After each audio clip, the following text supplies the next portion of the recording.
Hello and welcome to another show, the Digital Marketing Show, presented by realestate.com.au. Joining us once again, our host is Imogen, Callister, branding specialist with realestate.com.au. G'day, Imogen. How are you doing? G'day, good to see you again. How are you? Yeah, great. Thank you. Now we're going to talk about Facebook today, and in particular, Mark Zuckerberg and his, what does he call it? The F8. Why does he call it F8? Is F for Facebook? Yes, absolutely. And obviously every year that goes round. So it's a number of summits that they hold basically every year, and he gives his key takeouts on what he's going to focus on. So I'm going to love to give you some insight for agents on what that actually means for them. Yeah, it's been a rough year for Facebook, hasn't it? It's been a rough little period. Be interesting to see, where they're going and what they're doing, particularly in relation to privacy and security. Well, very interesting that you say that, because Mark Zuckerberg took to the stage and the first thing that he mentioned was that the future of Facebook was private. He did crack a slight joke that didn't go down too well with his audience, but he did promise the world that that Facebook would protect them and that privacy would be something that they really look to. Yeah, well, no doubt they've got to address that. So let's look at what the changes are. You've pointed it towards a new focus here with groups and community. So Facebook is obviously a community of apps, and they have Facebook, Messenger, Instagram, and WhatsApp. And that's what Mark Zuckerberg really talked about. The first one, yes, is 100% correct. Facebook app is changing. And in fact, you might have already seen it has changed. It's gone from that blue to more that white background now. When I'm on it, I actually don't really notice the difference between that and Instagram. But it will emerge to really focus around communities and groups. So a lot of engagement is found in groups and communities on Facebook, and that's obviously what they want to boost. So there'll certainly be an increase in that. The other thing that he really talked about regarding Facebook was increasing encryption, and also lastly was a focus on in-the-moment content. So he knows that people aren't posting on his Facebook platform because he's scared about what people are going to say, or it'll come back to bite them in the bottom, So he wants to reduce that impact and reduce the permanence of content on that app. So what does that mean? What is in-the-moment content? So in the moment content is things, for example, like your stories. So if we look back years and years ago, Snapchat launched, and that really created this whole idea around in the moment content. So this idea that content in itself should not be permanent or forever lasting. So we've seen the rise in it now with Snapchat taking followership of, with Facebook taking the followership of Snapchat, where it's going to increase stories. So the post lasts for no more than 24 hours and then the content's gone. Interesting stuff. What about likes? You and I spoke in a recent show about that. How important are they? Look, I always try and say that it's not about being liked, it is about being seen on your platforms. And that probably brings us on to our next point, which is Instagram and the big changes of the second largest app of Facebook, the one and only Insta. So Mark Zuckerberg really talked here about reducing performance statistics. He believes that we don't post and that we don't do things because we're so preoccupied with how many likes that's going to get and how many followers we have on Instagram. So there's two phases to this. The first one is they are testing out of Canada, which we actually revealed recently, we kind of dubbed to do. But he has revealed that there is testing underway in Canada now that will show that only you will be able to see how many times a video or a photo is liked. The rest of obviously that consumption will not be able to see that. The other thing is this downplaying of analytics. So they're going to reduce how many followers you have, and I'll send you a screenshot. You'll actually be able to see the difference there between two types of profiles that are now live and testing with Instagram. The biggest key takeout is it's minimizing how many followers you can actually see. Mm-hmm. One's larger and the other one's smaller. So it's really, again, creating that drive and that boost and that enrichment for the platform to be usable for everyone, not just social media influencers or digital influencers. It's trying to make it more friendly for, I guess, the everyday user. The other thing that they're really trying to boost is this engagement between people. So you can now actually, as launched yesterday, stories, that in-the-moment content, stories you can now just share with particular groups. So say if you've got a group of best friends or a group of mates, you can set up a group and just share stories between them.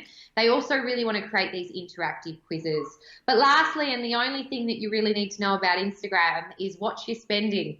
Because you may be on the app and you don't even realize that you are shopping. I really do believe that is the future of Instagram, with them driving hard to make it shopping seamlessly within the app. Is that like detecting where you are and then pushing products to you? Is that what you're talking about?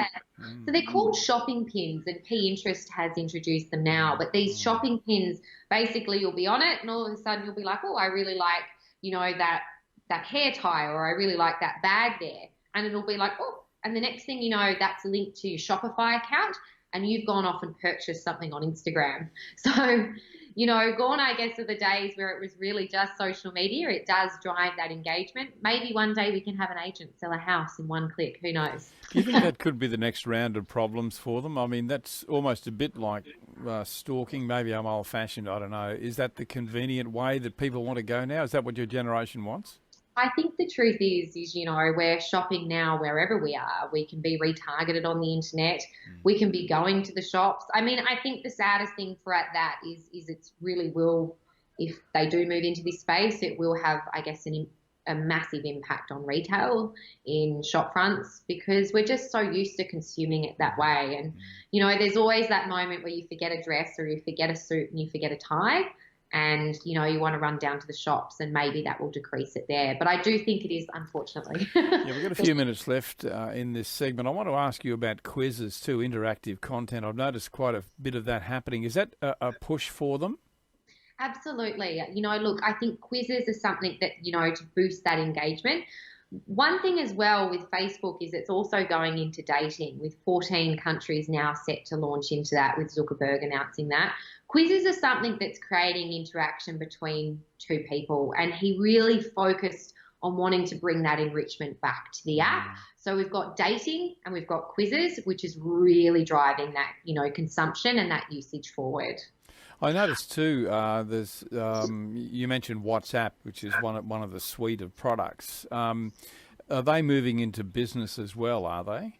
Look, WhatsApp has actually already launched its business solutions, but what I guess they did really dub was they wanted to become a global payment platform, or they kind of nudged towards that's what they wanted to do. Ouch, PayPal, because I know that will really impact them.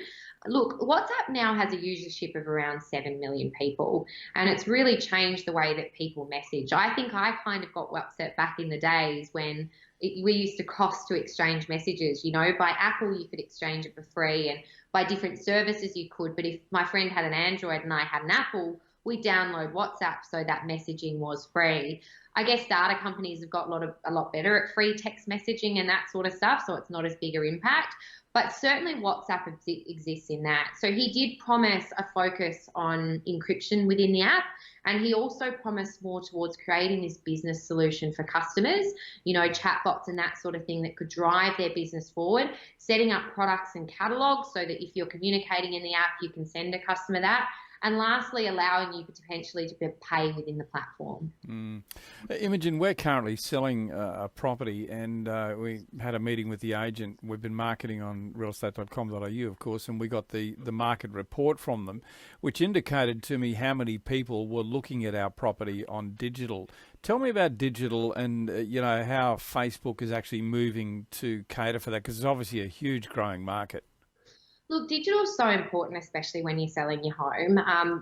One thing is that we forget that digital's brought us is analytics, so you would be able to see how many people are looking at your, your property. One thing that I really recommend that you have a look at is, especially if you're looking at realestate.com.au reports, is having a look at the number of views on your floor plan. That's actually the most engaged section of our carousel, our photo carousel. So if you're seeing quite good engagement there, that can certainly mean that you've got good engagement within the property. Otherwise, I'd recommend speaking to your agent into how you can do another marketing plan. But digital influences the way that we engage with all types of property. So it influences the way that we can research the history of a property or what's been done to a property. And it certainly influences the way that your buyers will interact with the property.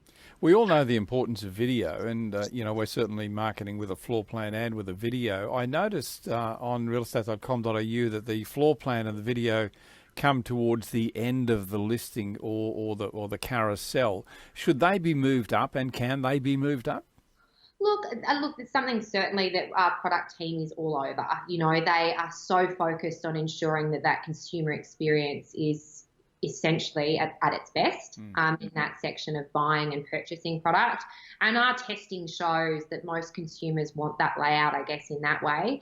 But, you know, who knows? The world of the future, digital moves so fast. It does. Have to think about it, though. We often are really focused on that visual appealing world. And so we get really attracted into the photos, and then we want to know what the layout is. Video is something that in our design, obviously on our interface, you can actually now click up on the side. So you can choose to watch the video first, or you can scroll through.